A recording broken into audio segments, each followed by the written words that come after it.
కాంగ్రెస్ అన్ని వర్గాలను మోసం చేసిందన్నారు బీఆర్ఎస్ నేతలు. కాంగ్రెస్ పాలన తెలంగాణను నీటి సంక్షోభం వైపు నెట్టిందన్నారు. ఇక ప్రతిపక్షాలపై రేవంత్ సర్కార్ కక్ష సాధింపు చర్యలకు పాల్పడుతుందన్నారు. ఇక కాంగ్రెస్ ఇచ్చిన హామీలు అమలు చేసేదాకా ప్రభుత్వంపై ఒత్తిడి తెస్తామన్నారు బీఆర్ఎస్ నేతలు.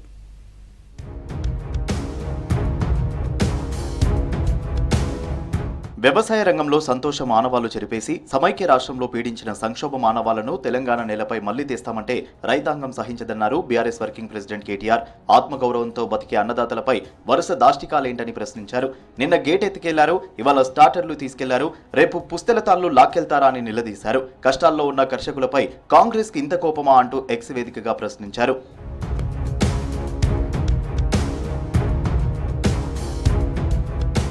కాంగ్రెస్ పాలన తెలంగాణను నీటి సంక్షోభం వైపు నెట్టిందని పోస్ట్ చేశారు మాజీ మంత్రి హరీష్ రావు. 120 కిలోమీటర్ల పొడవున గోదావరి పూర్తిగా నీరు లేకుండా ఎండిపోతుందన్నారు. కాళేశ్వరం ప్రాజెక్టు నిర్వహణ వైఫల్యం కారణంగా గోదావరిలో నీటి ప్రవాహం తగ్గిపోయిందన్నారు. మేడిగడ్డ బ్యారేజ్ సహా ప్రాజెక్టు నీటి భద్రతను నిలబెట్టడంలో కాంగ్రెస్ ప్రభుత్వం విఫలమైందన్నారు. తాగునీటిని అందించిన మిషన్ భగీరథ పూర్తిగా కుంటుపడిందని విమర్శించారు.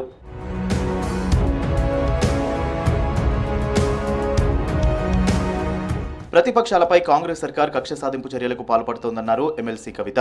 కేసీఆర్ సైన్యాన్ని అనగదొక్కే ప్రయత్నం చేస్తోందన్నారు.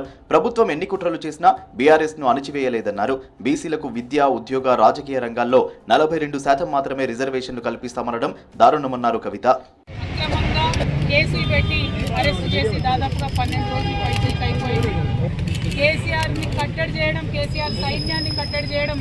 ఎవరి వల్ల కూడా కాని పని అన్న విషయం ఇప్పుడు కాంగ్రెస్ ప్రభుత్వం తెలుసుకోవాల్సినటువంటి అవసరం ఉన్నది.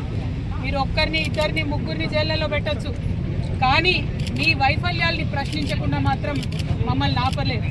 ఎందుకంటే ఇవాళ మీ ఫెయిల్యూర్స్, మీ ప్రభుత్వం ఫెయిల్యూర్స్ అన్నది ప్రజలందరి మనసుల్లో కూడా వెళ్ళిపోయినాయి. బీఆర్ఎస్ సర్కార్ పోడు భూములకు పట్టాలిచ్చి రైతు బంధు ఇచ్చిందన్నారు మాజీ మంత్రి నిరంజన్ రెడ్డి. కాంగ్రెస్ ప్రభుత్వం గిరిజనులకు రైతు బంధు ఎగ్గొట్టిందని ఆరోపించారు. బీఆర్ఎస్ గిరిజనులను అన్ని విధాలుగా ఆదుకుందన్నారు నిరంజన్. అంతిమంగా పోడు భూములకు పట్టాలు ఇవ్వడంతో పాటు వాటికి రైతు బంధును కూడా ఇప్పించినటువంటి ఘనత మన కేసీఆర్ గారిది. అదేవిధంగా వ్యవసాయం చేసుకుందామంటే మనకు ముఖ్యంగా అవసరమైంది కరెంటు, నీళ్లు. మీకు తెలుసు, నీళ్లు, కరెంటు లేనటువంటి దుస్థితి నుంచి 24 గంటల కరెంటుతో పాటు మన భూములకు నీళ్లు ఇచ్చి, పెట్టుబడి ఇచ్చి, గిరిజనులు, ఇతరులతో పాటు గిరిజనులు వాళ్ళు చేసే కష్టం గొప్పగా ఉంటది, బాగా పంటలు పండిస్తారు, బాగా బతుకుతారని ఆదరించింది కేసీఆర్ గారు. రేవంత్ ప్రభుత్వం మాటలకే పరిమితమైంది తప్ప పేదలకు పథకాలు అందించే పని చేయడం లేదన్నారు బీఆర్ఎస్ నేత చిరుమల రాకేష్. ఎన్నికల్లో కాంగ్రెస్ ఇచ్చిన 6 గ్యారెంటీలు, 420 హామీలను అమలు చేసేదాకా ప్రభుత్వంపై ఒత్తిడి తెస్తామన్నారు. రేషన్ కార్డుల పేరు మీద ఈరోజు పేద ప్రజల్ని లైన్లలో నిల్చోబెట్టి అదేవిధంగా వాళ్ళ ఉసురు తీసుకునే కార్యక్రమం తప్పితే ఎక్కడ కూడా కొత్త రేషన్ కార్డు ఒక్కడు కూడా ఇవ్వట్లేదు.